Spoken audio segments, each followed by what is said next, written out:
Ангола, азаматтық соғыс. Африкада интернационалдық борышын өтеген қазақстандықтар.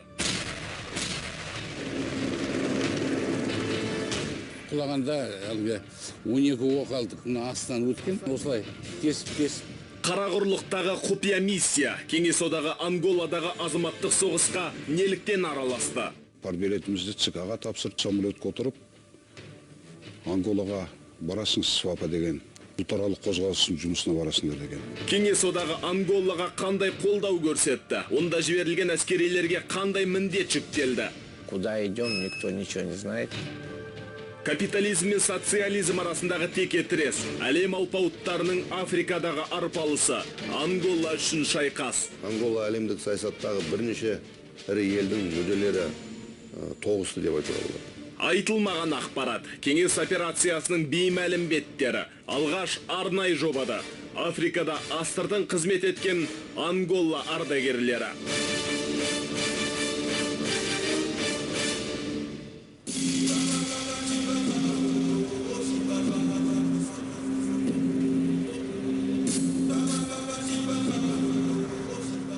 Африка, Атлантика жағалауы. Адамзат тарихында ең үлкен империялардың бірі болған Португалия 1975 жылы өзінің отарында болған Анголаға бостандық берді. Алайда азаттық алған мемлекеттің тағдыры бір сәтте шешіле қойған жоқ. Көп ұзамай елден береке кетті. Бір мемлекет үшке бөлінді. Елдің үш аймағын өз бақылауына алған үш қозғалыс арасында билік үшін ішкі саяси күрес басталып кетті. Геосаяси мүдде үшін Ангола нағыз ұрыс алаңына айналды. Анголадағы билік басында үш ұлт азаттық қозғалысының коалициясы болды. Агостиньо Нето басқарған МПЛА, яғни халықтық Анголаны азат ету қозғалысы. Екіншісі Жонас Савимби басқарған УНИТА. Бұл ұйым коммунистерге және Кеңес одағының ұстанымына қарсы ұйым болды. Және Холден Роберто басқарған ФНЛА. Бұл ұйымға Заир мемлекеті қолдау көрсетті. Қазіргі қорғаныс министрі Нұрлан Ермекбаев Анголада 1984-1985 жылдары қызмет етті.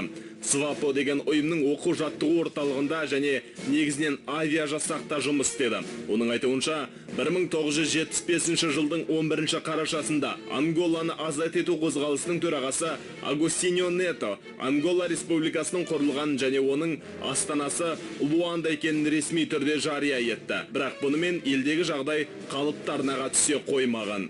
Бұрынғы колонияда болған аумақта тағы екі мемлекет құрылғанын көбі білмейді. Атап айтқанда Холден Роберто болған Ангола демократиялық республикасы, ал Савимби астанасы Уамбо болған өзінің Ангола социалистік демократиялық республикасын құрды. Капиталистік державалар қолдаған екі коалициялық ұйым ресми билікті күшпен құлатуға кірісті. Алайда билік басына жаңа келген Агостиньо Нето бұл кезде Кеңес одағымен әскери көмек көрсету туралы шарт жасады. Бұл тараптар үшін заңды құжат болып табылды және осы сәттен бастап Кеңес одағы онда әскери нұсқаушылар мен мамандар тобын жібере бастады. Партбилетімізді ЦК-ға тапсырып дегендей, офицерский удостоверениемізді генеральный штабқа тапсырып дегендей, сонан жерден самолетке отырып Анголаға барасың СВАПа деген мекемеге. СВАПа деген ағылшынша West African Political Organization деген мекеме ғой. Екі лагерь болдық қой. Жаңағы біз социалистік құрам деген елдер СВАПаға көмектессе, ал ЮАРдың артында Америка, Англия, Франция деген көкейлер тұрды. Жаңағы капиталистік бұлай құрылған күшті. Анголадағы таластар жаңағы Савимби контрреволюционный группировка ЮАР Америка жағын ұстатты, ал Агостиньо Нето жаңағы құрылған тәуелсіздік ел Совет үкіметіне. Сондықтан да Совет үкіметі Анголаға бар көмегін көрсетті. Құпия операцияның қатысушысы болған Қалижан Әлжанов 1972 жылы Ташкенттегі әскери училищені тәмамдады. оқудан соң одақ әскерінде қызмет етті. Ал 1982 жылы Мәскеудегі халықаралық әскери ынтымақтастық жөніндегі 10-шы басқармаға ауысты. Ал алда оны Африка күтіп тұрды. Кеңес әскерлерінің міндеті соғысу емес, жергілікті жауынгерлерді үйрету болған. Мынау біздің Совет үкіметінен барған сол кездегі азаматтар аэропорттың басында түскен едік. Бұл азаматтар, біз оқытқан азаматтар сол кезде. Бұларды оқытып, әскери жұмысқа байланысты. Сонан бұлар партизан болып, соны еліне барып, өздерінің жұмыстарын әрі қарай жалғастырады. Бұны өз жерде үйреткенде осы лагерде үйретеміз. Лагерде үйретіп, осындай жағдай, осындай қақтығыста осылай жұмыс істеу керек. Кеңес әскерінің полковнигі Қажымқан Сәтенов кезінде Мәскеуде, Германияда, Европада, Душанбеде қызмет етті. Араға уақыт салып, Анголаға аттанды. Лубанга қаласына жақын маңда орналасқан бригаданың жеке құрамында әлгі свапы патриоттарын, нақтырақ Намибия жасақтарын өз елін қорғауға, басқыншылардан азат етуге дайындады. Мені Шайды деген Виктор Васильевич. Ол жерде жаңағы звание жоқ, фамилия жоқ, аты жөні, кличкамен айталып, қабылдады. Африкадағы операцияларға Кеңес одағымен бірге Куба әскері де қатысты. Және олар ресми үкіметті қолдап қана қоймай, күн санап белең алған қарулы қақтығыстарға белсене қатысты. Әлемдегі екі жүйенің Африкадағы текетіресі осылайша одан сайын ушыға берді. 70-80 жылдары ЮАР армиясы Ангола әскерінен едәуір басым болғанын атап өткім керек. Сол кездегі ЮАР армиясы қандай деген сұраққа мен бұлай жауап бередім. Оларда өзінің қорғаныс өнеркәсібі дамыған, жақсы үйретіліп, даярланған офицер мен сарбаз, әскери техника мен қару-жарақтың ең үздік үлгісі болды. Кеңес одағы Анголаға тек әскерилерді ғана емес, көптеген әскери техниканы жіберді. 1975 жылдан бастап, небәрі жарты жылда Конго арқылы Анголадағы МПЛА және Куба үшін 320-дан астам танк, 300-ден астам БТР, БМП-1 және БРДМ-2 шамамен 100 дүркін оқ ату зымыран қондырғысы, шамамен 20 Ми-8 тікұшағы, 20-дан астам МиГ-17, МиГ-21 жойғышы жеткізілді. Қашықтан жоятын гаубица, мина атқыш, зениттік қондырғы, зениттік зымыранға қарсы кешен және өте көп мөлшерде қазіргі заманғы атыс қару-жарағы мен оқ-дәрі жіберілді. Ан-12, Ан-22, Кеңес әскери көлік авиациясы 40-қа жуық рейс жасап, 1000 тоннадан астам әскери жүк жеткізді. Онда бұрынғы посол Совет үкіметінікі Мырза Казимиров қарсы алып айтты: все, ты прибыл в Анголу, забудь, что ты военный, документы все сдать по распоряжению с генерального штаба, будете непосредственно на место работы деп. Екінші күн со тікшақпен Ми-8 мені провинция Нигажиға апарды. Ол жерде бұрынғы Совет үкімет теплоходпен көмек берген бір 300 тікшақтар онда тұрды. Ми-17 дейді, вариант Ми-8 МТ. И Ми-35 дейді, вариант Ми-24. Осы бір қиын жағдайда Біріккен ұлттар ұйымы Ангола тәуелсіздігін жариялап, мемлекет астанасын қорғауды қамтамасыз етті. Кифангондо маңындағы Оңтүстік Африка және УНИТА әскери топтары жойылды. Бұл шешуші шайқас болды. Осыдан кейін Агустиньо Нето билікке түбегейлі келді. Бірақ билік үшін белең алған азаматтық соғыс тоқтаған жоқ. Өз басымда алсам, сол Анголда бұл екі самолет болды.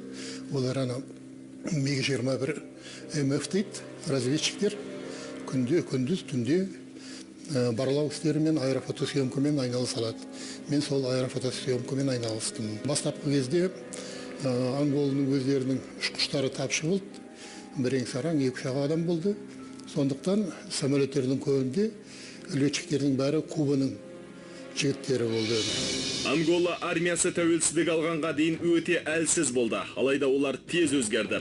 Кеңес және Куба нұсқаушылары оларды әскери өнерге жылдам үйретіп, командирлерге операцияны жоспарлауға көмек берді. Себебі батыс қолдаған УНИТА белсенді түрде күшейіп, олардың саны 25 мыңнан 90 мыңға дейін жетті. Мысалы, ЮАРдың жауынгерлік сүңгуір жасағы 86 жылғы маусымда есімде қалған солдаты Анголаның оңтүстігіндегі Намиб қаласында үш азаматтық корабльді сол миналап жарып жіберді. Ол үш кеменің екеуі кеңес кораблі, ал біреуі Куба кораблі болды. Мысалға, Куба кораблінде 20 мың тонна қару мен оқ-дәрі суға батып кетті. Осы диверсияға қарсы жауап ретінде Ангола жағалауына қарай СССР солтүстік флотының, Северный флоттан әскери корабльдер эскадрасын жіберді. Ал екінші жағынан Америка өздерінің корабльдерін жіберді. Олардың кейбіреуінде ядролық қару да болған. Сондықтан сол кезде әлем ядролық соғыс алдында тұрды деп айтуға болады. Куда идем, никто ничего не знает. Қайда бағыт алып бара жатқанымызды айтқан жоқ. Бізде ядролық торпедалар болды. Олардың әрқайсысының қуаты 20 Нагасаки мен 20 Хиросимаға тең болатын. Атлант мұхитының жағасындағы жағдай осылайша уақыт өткен сайын күрделенді. Ал бұл соғыста азаматтық деп атау әрине қиын еді. Себебі Анголадағы әскери қимылдар сырттан белсенді қолдау тапты. Бұл қырғи қабақ соғыс тұсындағы өте бір қиын кезең болды. Ал оның салдары атом соғысына ұласуы әбден мүмкін еді. Пока в море не выходим, командир не объявляет ничего. Бірде шығу теңізге шығу керек болды. Жалпы онда қайда бағыт алатынымызды жағада емес, жағадан алыстағанда ғана айтады. Кейін командир оңтүстік Африканың катерлеріне қарсы бар жатқанымызды хабарлады. Алайда алып сүңгуірден сескенген олар бірден кері бұрылып қаша жөнелді. Осындай екі жағдай болды. Тоже назад вернулись. Ақмола облысының тумасы Марат Қасымов әскерге 1984 жылы шақырылды. Севастопольда борышын өтеді. Сүңгуір кемеде қызмет етті және араға уақыт салып Африкадан бірақ шықты. Ну, вот этот разведывательный Орион. Бұл Орион деген барлаушы ұшақ. Олар бізді үнемі үстімізден суретке түсіріп жүретін. Бір сөзбен айтқанда барлаушылар. Содан кейін барлаушы тікұшақ болатын, міне, Марина. Осылай айналып ұшып жүреді. Олар өз жұмысын, біз өз жұмысымызды істейтінбіз. Бұның бәрі үйреншікті жағдайға айналып кетті. Бұл Атлант мұхитындағы, Ангола жағалауындағы жағдай. Ал Африка аспанындағы айқастардың қауіпі өз алдына бір бөлек еді.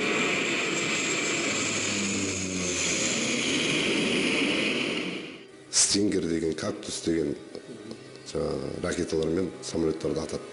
Атқан ракеталар, ол теплоға қарай ұшады, двигательдерге қуалайды.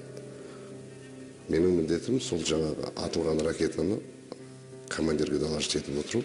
Әуелеген ұшақтарды нысанаға алу, оларды жерден атып құлату, диверсиялық шабуылдар, апаттық жағдайда қону кезіндегі адам шығындары. Авиация саласында болған бұндай қайғылы оқиғаларды жерлестеріміз талай көрді.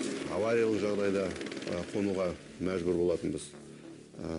1984 жылғы желтоқсанда менің көзімше бір ұшақты атып түсірген жоқ, бірақ атып бұзды. Сол самолеттің ішінде советтік және Ангола әскери қызметшілер болды. Бір қатар Ангола офицерлері жарақат алды. Зымыран сол ұшаққа ұшып көтерілген сәтте тиді. Сондықтан экипаж бірден бұрылып әуежайға мәжбүрлі қонып үлгерді. Ал 1985 жылғы қарашада мен жаңа айтып кеткен Ан-12 ұшақ атып түсірілді. Барлық экипаж мүшелері қаза тапты. Куита Куанавале. Бұл 1987-1988 жылдары қанды қырғын белең алған аймақтардың бірі. Ангола әскерлері мен кубалық еріктілердің УНИТА және оларды қолдаған Оңтүстік Африка жасақтарына қарсы соғысқан елді мекен. Кеңестің әскери кеңесшілері ресми түрде ұрысқа қатысқан жоқ, бірақ сол ортада болды. Ал онда одақтың 10-ға жуық әскери мен отбасы мүшелері қаза тапқан. Сам переломный момент считается Анголда Куит Канавала. Былай қарағанда қазір кітапта бәрі жазылған Сталинградский битва дейді. Күн-түні біз обстрел. Мен келген күн сразу бір полковникті өлген время, сразу шарик түсіп өлтірді. Соны не кіргіздік. Содан кейін күн-түні біз обстрел. Сол бізге приказ берді, сен уйти в лес шить деп, талдың арасына. Біз рефужда тұрдық бәріміз. Офицер, солдат бәріміз. Ан-12 экипажының мүшесі Балдай Тәжібаев анголалық Сталинград аталған осы бір аймақта талай ұшты. Бірде аэродромнан көтерілген сәтте қарсы тараптың нысанасына ілікті. Осы кезде бортқа қарай оқ бұрады. Бізді атқанда екі случай болды. Бір рет автоматпен атыпты. Сразу аэродромнан көтерілгенде ПВО-лар атты ма, білмеймін.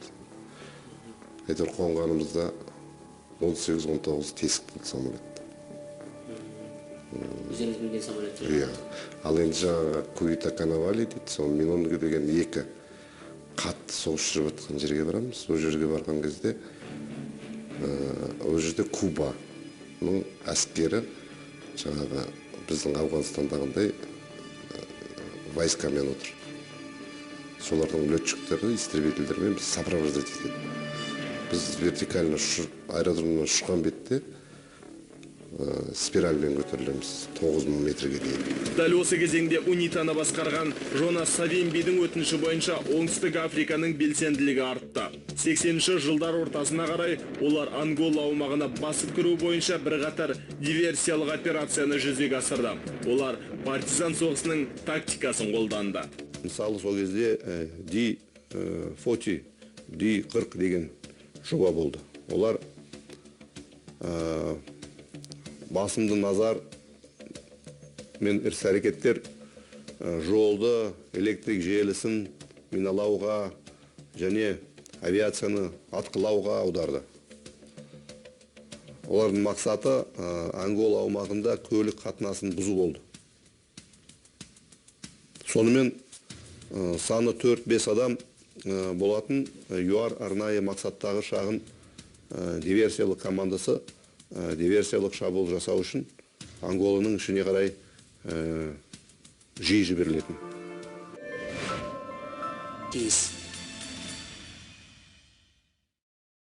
Кеңес үкіметінің Анголаға әскери көмек көрсеткені ресми түрде еш жерде айтылған жоқ. Сондықтан онда қолданылған авиа жасақтар борттың сыртын бояп, азаматтық көлік ретінде ұшып жүрді.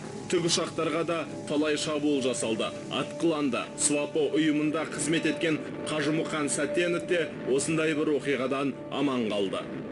Құлағанда 12 оқ алдық, астынан өткен. Астынан осылай тесіп. Ана жерге, білмеймін, ана жерге осы айтыр үсті деген керосинмен толып тұрды, ағып тұр былай. 150-200 метрде жетпедік, взлетный полоса. Отырдық, жесткий посадка дейді ғой, бірақ аман қалдық. Мұн жерде жатып, бір солдат яқтырып атыр еді, листовка, соның басына тиді оқ. Ол сол жерде қайтыс болды. Қауіп кез келген жерден төніп тұрды. Қазақстандық әскерилер онда кеңесші қызметін атқарғанымен қатер баршаға бірдей төнді. Мәшінемен үйге қайтуымыз керек. Екі мәшіне, Land Rover деген 12 орындық мәшіне, баратын жеріміз 80 шақырым. Соны жолда қайтып жатқан кезде уақытта біздің жаққа қарай оқ атыла бастады. 12 шақты адамбыз, ол 12 шадан әріміз әр жерге қашып кеттік те, әріміз бір талдың түбінде. Қай жақтан оқтың келіп атқан түсінбейміз. Мына жақтан да атады, оң жақтан, сол жақтан да атады. Адам кішкене бір қысылып қалады екен де. Ал кеңес үкіметі Анголадағы бұндай оқиғалар туралы жария еткен жоқ, бәрін құпия ұстады. Тіпті онда болған әскерилерде ешқандай белгі болмады. Олар Анголаға азаматтық киіммен барды. Тіпті онда болғандардың кейбірі қазірге дейін қандай лауазымда болғандарын және онда немен айналысқандарын айта алмайды. 1975 жылдан бастап, сол 17 жыл ішінде Анголада 40 мыңға жуық әскери кеңесші болып, олардың 100-ге жуық қаза тапты. Тұтқынға түскендерді болды. Мысалы, прапорщик Пестрецов ЮАРдың тұтқынға түсіп, сонда ұзақ уақыт болды. Бірақ өзінің әскери екенін ешкімге айтпады. Анголада интернационалдық борышын өткерген әскери қызметші ешқайда тіркелмеді, ресми статистикада көрсетілмеді. Ал әскери билетте Африкада іс-сапарда болғаны туралы жазба болмады. Туда посылали специалисты, которые соответствовали своему и званию, и должности. Онда қызметімен шеніне сай адамдарды ғана жіберді. Сондықтан тұтқынға түсу жағдайы өте сирек болды. Тек қиын жағдайда, дәрменсіз болған кезде ғана қолға түсті. Әрине, онда кеңес әскерінің офицерлері болғанын білдірмеу керек болды. Сондықтан олар қолға түспеді, ал мамандар ішінде болды. Оларға қарсы тарап, бар жағдайды жасап, еліне қайтарамыз деп уәде ететін. Ал олар тек кеңес офицер екенін мойындау керек еді. Бірақ олай болмады. Себебі халықаралық дау тудырмау керек болды. Біз ол кезде елдің патриоты болдық. Әскери кеңесшілер мен мамандарға тұтқынға түсуге болмайтын. Себебі ондайлардың сұрауы, іздеушілері болған жоқ. Біздегі бірақ айтқан, плен не попадаться, вот это хорошо запомнил, плен не попадаться. Последний пулю себе деп. Сол кезде білмеймін, сол үйретті, жаныңды беруге дайын болдық, шын айтқанда. Қазір мен ойлап қоймын, не үшін деп ойлаймын қазір кейде. Не үшін мен сонда жанымды беремін. А сол кезде басқаша ой болды менде. Анголадағы операцияда біреу оққа ұшты, енді бірі тұтқынға түсті, енді бірі із-түзсіз жоғалып кетті. Сол советник служит еткен жігіттердің арасында мен өзімен бірге оққан, менде командир отделения Кононов Николай Александрович деген жігіт болды. Сол бригадада кеңесші болып істеуші еді. Сол соғыстың кезінде, қақтығыстың кезінде қолға түсіп, содан пленге түсіп, сонда қалды. Сонан оны хабарсыз кетті. Өзімен бірге бір служит еткен Долутов деген азамат, ол да үлкен қақтығысқа түсіп, сондай болды. Анголадағы соғыс Ауған соғысынан қарағанда мүлде басқаша сипат алды. Мысалы, Ауғанстанда кеңес жауынгерлері өз бөлімшесі мен бөлімі құрамында соғысқан болса, ал Анголаға десанттық кемелердегі теңіз жаяу әскери бөлімшесінен бөлек кеңес әскерлері ресми түрде кіргізілген жоқ. Защищали дружественную нам страну. Бұл кезде біз достық байланыстағы мемлекетті қорғадық. Коммунизм деген түсінік болды. Біз келген сәтте кубалық жаяу әскерінде болуы осыдан. Когда мы туда пришли, то уже там кубинцы были. Қалай болғанда, қазақ әскерилері кез келген офицердің қолынан келе бермейтін айрықша операцияларды орындады. Анголадағы жағдай ушығып тұрған сәтте жергілікті тұрғындарды әскери жасақтарды қақтығыс аймағынан алып шықты. Талай шабуылдардан құтқарды. Нағыз ең қиыншылық болды 7 ноября осы келген жылда 77 жылда сол как раз аэродромға 150 метр жақындап сондай обстрел жасады. Сонда ангольский экипаж, капитан Семи, капитан Панчо, одан кейін біздің экипаж со Нурса мен обстрел жасап солардан аэродромда қолға ұстадық. Қазақстандық офицерлер мен мамандар оқ пен оттың арасында бола тұра өздеріне жүктелген міндеттерді абыроймен орындайтын. Өз өмірлеріне орасан қауіп төніп тұрса да өзгелердің қамын ойлады. Темір жолдың бәрін жаңа бомбить етіп тастайды, соғып тастайды. Или жаңағы унитет тартып алады. Содан кейін жаңа ауамен қару-жарақ, тамақ, аптасына 5 күн обязательно ұшамыз, 6 күн. Где-то 800 сағаттай ұштым ғой сол Анголада. Қырғиқабақ соғыс жылдары кеңес одағы Анголаны уысынан шығарғысы келмеді. Сондықтан одақ басшылары Африканың бұл елін социалистік мемлекетке айналдыруға бар күшін жұмсады. Оның үстіне Ангола экономикалық тұрғыдан алғанда табиғи ресурстарының бар болуымен де қызықтырды. Ол кездегі Совет үкіметінің саясаты сондай болды, социализмді кеңейтіп, үлестіріп, барлық жерде социализм орнатамыз дегенен саясат болды ғой. Сондықтан енді қазір біздің көзқарасымыз көп нәрсеге өзгерді, өзіміз егеменді қалғаннан кейін. Ол кезде саясат сондай болды, біздің жұмысымызға байланысты қай жерге жұмсайды, әскери адам сол жерге барып жұмыс істедік қой. Кеңес әскерилері үшін Анголадағы операция 1992 жылы аяқталды. Бірақ ондағы жағдай қалыптарынаға түскен жоқ. Билік ауысты, саяси жүйе өзгерді. Таққа деген талас тоқтамады, жалғаса берді. Өздеріңіз көріп, санап көріңіз, неше жыл ел соғысты. Қазір енді ел тынды, сол бұрын біздің кезімізде болған Эдуард dos Santos деген президент болды. Ол кетті, басқа выборлар болды, қазір басқа президент бар. Ел дамып келеді. Ал жалпы 1975 жылы басталған ондағы әскери іс-қимылдар 2002 жылға дейін созылды. Себебі 27 жылға созылған Анголадағы соғыста ішкі тұрақтылық, ішкі келісім болмады. Құлдырауды, кедейлікті бастан кешті, біртіндеп даму жолына түсті. Анголада кубалықтарда, кубинстер өздерін жақсы жағынан көрсете білді. Олар кеңес әскерилеріне үлкен құрметпен, адал ниетпен қарайтын. Кеңестік бауырлар үшін ойланбастан өз өмірін қиюға дайын болды. Және жақсы соғыса білді. Одан басқа кеңес әскери қызметшілері ауырған, жарақат алған, жараланған жағдайда көмек алу үшін көбінесе Куба госпитальдарына баратын. Өзім де сол Куба госпитальде емделдім. Иә, баршаны елдің байлығы, қазынаға толы жер қызықтырды.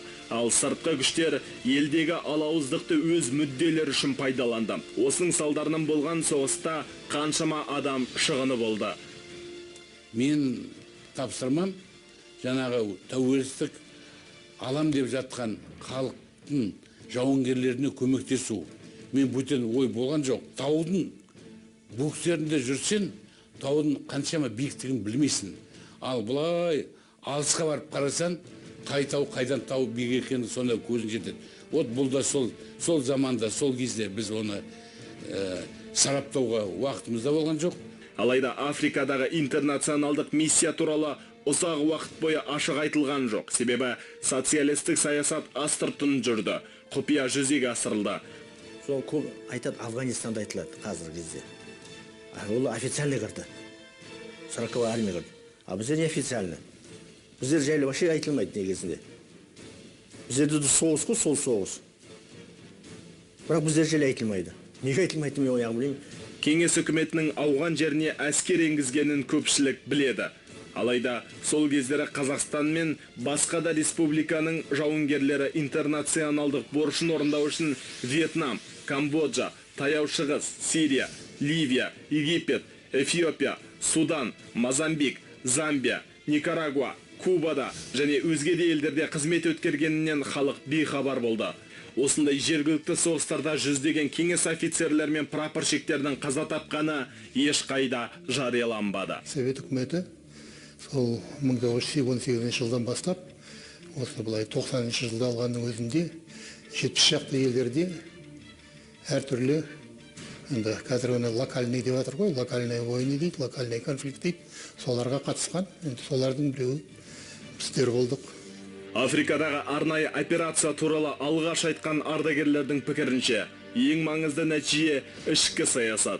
Ал қандай да бір елдің ішкі жағдайына араласу сан түрлі ауыр қасіретке әкеліп соқтыруы әбден мүмкін. Ал шиеленісті өршіткен бірде-бір ел табыс пен жеңіске қол жеткізбейтіні анық.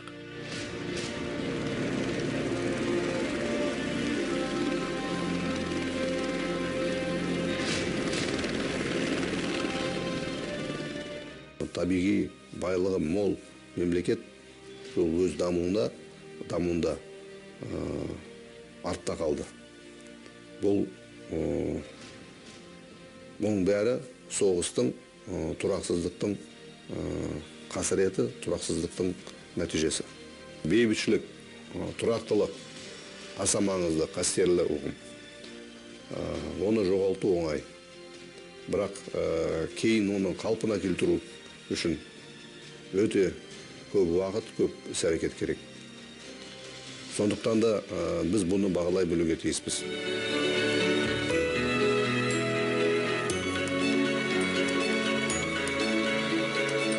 Бұл Анголада интернационалдық борыштарын өтеген ардагерлердің санаулысы ғана. Ал олардың көбі қазірде ортамызда жүр. Барлығы дерлік еліміз тәуелсіздік алған жылдары Қазақстанның қарулы құрылымдарын құруға ат салысты. Сонда қызмет етті және қазірде бар күш-жігерлерін өскелең ұрпақты патриоттық рухта тәрбиелеу үшін жұмсап келеді.